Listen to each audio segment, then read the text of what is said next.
Hey friends and foes, welcome to the Brushwork Podcast. My name is Stephanie Scott, and today we're talking about grief and art. I'm not really sure if I'm going to post this episode, but if I do or don't, it doesn't matter as long as I'm talking about these things, I think. This year I've experienced a lot of death. And I'm not going to name who died in my life and when it happened or anything like that, but I've experienced it over and over again in 2022, and it's tough to make art when you're sad. It's tough to make art when you're grieving. And I guess I want to talk about how I'm going about meeting my deadlines and things that I know I can let fall behind, and how kind of grief has affected me and kind of how I'm processing it through doing art. I don't have any notes written down for this episode like I normally do, so it might be succinct. It might be kind of stream of consciousness. It might be all or none of those, so please bear with me, and I hope you get something out of this. If anything, some compassion would be nice to have and to kind of understand. I'm not good at sharing when things aren't going well with other people, and especially with the internet. If you look at my Instagram page right now, you won't be able to tell that something's going on, that things are happening, except for maybe I'm posting less than I normally do. I'm currently at the tail end of the 21-day tea house prep. I've got about a week left on that. And I'm in the middle of the 7-day art challenge, which is something I do twice a year or so. And I'm dealing with loss and with grief. When I am in a state of sadness, when I'm in a state of grieving, of depression, of loss, my vice is sleeping. I tend to oversleep. I'll take too many naps. Instead of doing my errand, I will sleep. Instead of doing chores, I'll sleep. And so when I am grieving, it's important for me to have meetings to go to. It's important for me to have friends to meet up with. It's important to go out for meals, because otherwise I get really stagnant and stationary. Another thing that shows up when I am in a state of grief is my dyslexia kicks in really, really hard. I have trouble reading things. I become really forgetful. I will read the clock and see the numbers all wrong. I will give poor directions. I will go into a room and forget where I was. Maybe that's not dyslexia, but it's like my memory goes away and my attention, like it like evaporates. It's interesting. And when you're in positions like that where, you are unable to read things in the correct order and you miss a meeting with your family about something, and you miss a Zoom call that you were supposed to go to, and, things like that, it's important to give yourself some grace. It's important to give yourself space.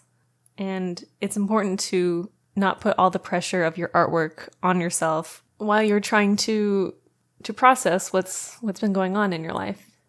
As artists, we have deadlines because we're running small businesses here, and the work has to get done, and you have to deal with life continuing despite your loss. I think giving yourself some grace to miss appointments, giving yourself grace to push back a deadline, giving yourself grace to just be with yourself is really important. So basically what I'm doing today is I had all sorts of things planned. I was going to stream. I was going to start a painting. I was going to feed myself. And instead, I forgot about a meeting, and I cleaned our kitchen table off, and I couldn't make myself go to the studio until I knew that I had a deadline at 4:30, which is an hour away from now, and I thought, okay, I have an hour.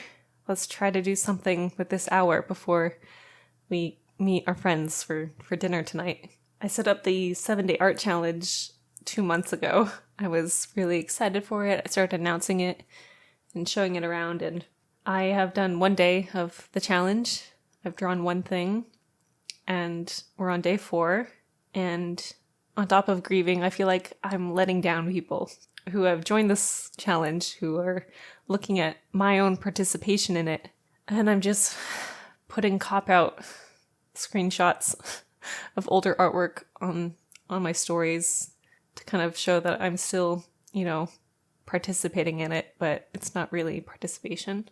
And it feels doubly sad because I was really looking forward to this challenge. But making something with my hands right now just feels like it's exposing how sad I am. With my art, I try to bring positive energy to people.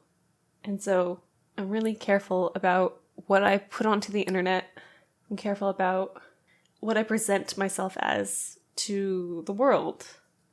Not that I'm saying that Stephanie Scott never has a bad day, because that's obviously not true.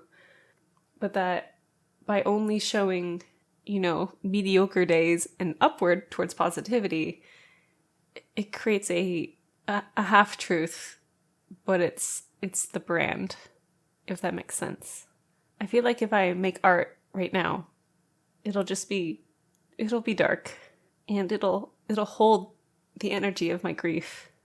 And I don't want to put that in someone's house, And sometimes I do make art when I'm in these sad states, when I'm got a depressive spell or whatever, but I never show it to people. Like maybe my partner, but I never put it up for sale. I never show it off as a shiny new brand new exciting thing. It feels too personal for that. And the other thing about posting about sadness on your social media, on your website or whatever, is that people will ask you how you are. I went to a movie recently with some friends. There's like a group of 10 of us, and I haven't really said anything online about what's been going on in my life. And, my friends who know me well were immediately texting my partner and being like, hey, Luke, is Stephanie okay?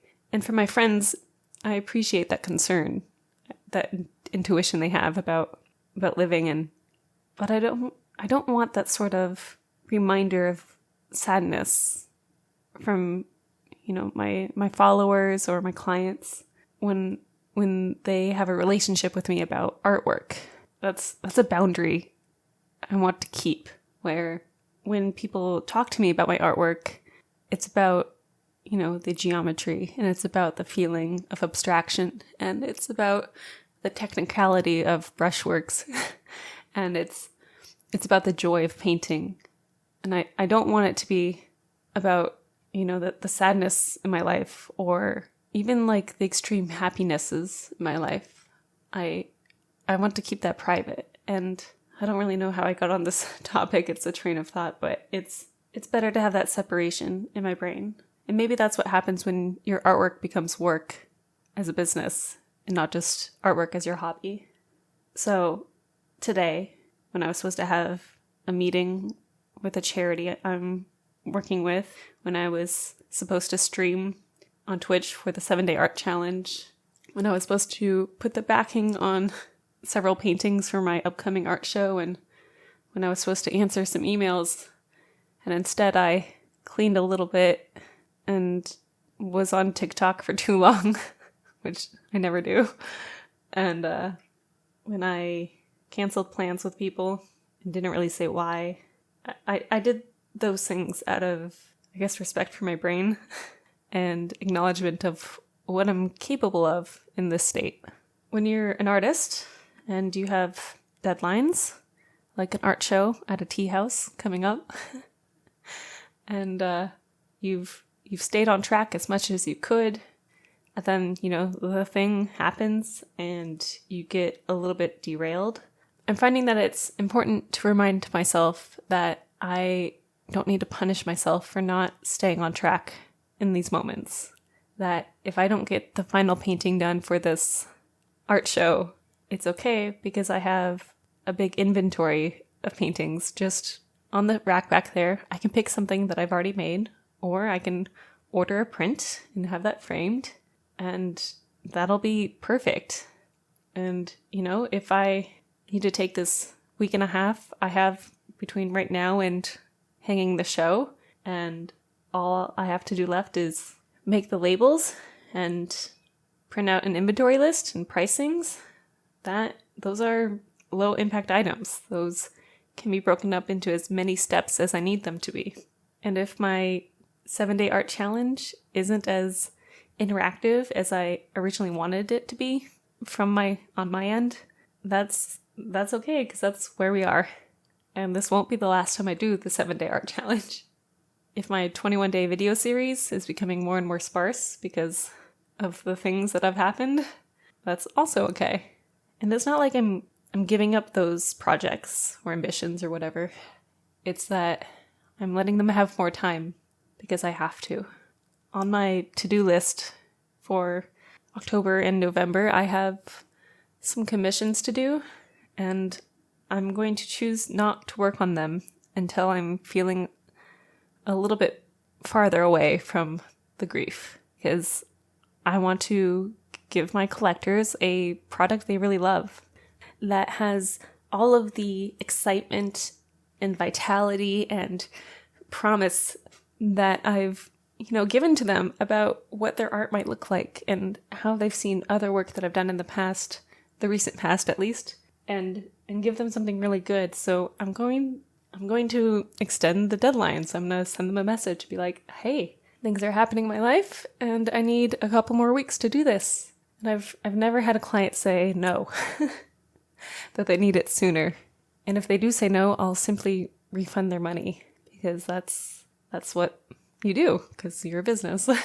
I'm finding with grief that I have about an hour's worth of energy per day to do things for my art business. Got little boosts of energy for 30 minutes to an hour to clean or start the washing or go on a walk. And then I'm out of juice. And then I'm out of my social batteries too. I went for that movie recently, and afterwards my friends wanted to get drinks, and so I went with them to this bar, and I was probably out of social juice after 15 minutes. I just got really, really quiet, and I think that made everyone notice something wasn't right even more. But, I kind of just existed, and I think that's okay. I'm trying not to feel bad about not participating in things, but I have to remind myself a lot. Another thing I'm noticing lately is that my spaces that I live in have become really cluttered. And I think when my desk gets cluttered and my studio gets cluttered, it's a direct reflection of my mental state. So I've been feeling okay, let's tidy up a small section each day. So today I did the kitchen table, and I might do another little section tonight of one of my bookshelves. Not the whole bookshelf, but a single shelf. And, throw away the trash and take out the recycle. Because I feel like when you have a clean surface, when you have a clean space that you're existing in and creating in, it leads for a better mental space to go with it. A few weeks ago, Nicole Baker, who's been a productivity coach for me, gave me a suggestion of getting a little Pomodoro timer and setting myself 15 or 20 minutes to do a task and being done when the time was up. And I didn't really try it before the thing, but I think I'm going to try it this week. I have a little timer. It's very cute. It's got a light on it. It's like a little box, and each side has 5 minutes or 30 minutes. And the side that you set upward is the timer, which is fun. And I think I might need to do that to carry on, And right now my brain is saying we should definitely not post this episode because I don't want people to hear me like this. But I think as artists, we got to be truthful with ourselves and as people.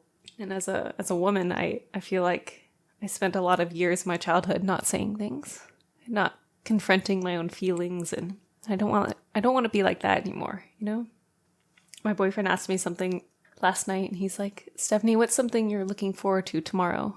And I said I was looking forward to streaming. I didn't do that today. And I think I'm gonna try and do it tomorrow, because I think it is good to interact with people. And even if it's a short stream, maybe just an hour, I think that'll be a good use of energy. It'll feel right. Are you someone who has a lot of sketchbooks? Like, do you draw or doodle or just note take, make to-do lists in sketchbooks? I always have one sketchbook going, and it's where I tape in pictures I find from magazines, or a postcard my pen pal might send me, or my, chores list, or things I'm thinking about. And I have my main journal, and sometimes I paint in it, sometimes I draw in it. Not usually though, but occasionally. It's fun. I also have a second journal, and where I might go through one sketchbook every 8 months or so. This other journal I've had for 7 or 8 years, and this journal is my grief journal. Anytime something tragic or really upsetting happens, I pull out this specific journal, and I write the date, and I write what's happening and what I'm feeling like, and I make little drawings and sketches and whatever, and I take a pause from my normal one, and I write in the grief journal for as many days as I need to. And at some point, you do stop feeling sad. And at that point, I'll put the grief journal away, and I'll go back to my normal sketchbook. And even if I have lingering feelings about whatever event has happened, I won't pick up the grief journal again. I'll let it be. It kind of exists in the moments of sadness, and I almost never go back and do it and look at it and read it. But for me, having that separation of things I'm like excited about and things I'm interested in and questions I'm asking myself in my normal journal versus the sorrow I feel in these more extreme moments, and having that as a separate space, it's easy to go back to. It's easy to let the grief go when I put it in that separate space. My mother recently sent me a bunch of photos and videos of the thing, and it's in our little group chat, and I went to ask her about something, and then I saw those pictures again, and I just started crying. And I know in a few months I'm going to be really appreciative of those photos and videos, and that I'll be able to look back on them with happiness. But it's the same idea where when you open up your sketchbook and you're feeling good, and the page you open up to is the day of grief, month of grief, the several months of grief or whatever it is, and it puts you back in that headspace. Does that make sense? I'm looking forward to painting again, and I'm gonna try and just mix some color tomorrow, if anything. If you're not in a space of grief and you're interested in making when you feel in grief easier, I did this exercise as part of the Get Productive program, and I didn't realize how valuable it would be. Dyslexia again. Until I started feeling like this. But the exercise was to write down a list of things that help you relax and bring you happiness, whether you're at home or you're with somebody else, or it's sunny out or it's raining and you get to go outside, to write down this list of things you can do to help boost your spirits. It's been really nice because I think, at least for myself, that when I'm feeling sad, it doesn't occur to me to go on a walk. It doesn't occur to me to make plans for tea with my best friend. It doesn't occur to me to call one of my parents and just chat with them. But when the thing happened, I happened to like catch wind, so to speak, and I had about 40 minutes where I was like feeling good, and I pulled out that list and I just planned as many things as I could into my calendar of things that felt good. Not like I was packing whole days full of like walk and then friend and then read and then skate and then blah blah blah. It was like, okay, one of these each day. One of these is go meet your friend for dinner. one day is go take a walk. Another day is call your sister. Another day is etc. You know what I mean? And that wind of good feeling ended, because of course it did. And then, yesterday I went out to dinner with my partner. And today I'm going out to dinner with 2 of my friends who I actually haven't seen for a while. And it's something to look forward to. And I think that's important. I think it keeps you going. I don't know how I want to end this episode. I think I want to end it with this. What people present to you online is never the whole truth. It's probably not even 10% about what's going on in their life. And if things look good and they look great and they look amazing, you never know. It might not be. I hope you take a chance to be kind to someone today. I feel like if you see me online by the time this episode goes live, and you're seeing me posting regular videos again, and you see me posting comments and chatting with people, I'm probably feeling a lot better. And I'm looking forward to being that Stephanie again. But for now, I'm not trying to hurry up the grief process. I'm just going to try and let it be. Thanks for listening, friends and foes, and thanks for supporting me in my art journey through its ups and its downs. Soon I'll have a show up where you can come see my artwork in person, and if you're in the Seattle area, I'd love to meet with you and talk about art together. I hope you have a fantastic day, and I'll see you next time. Bye.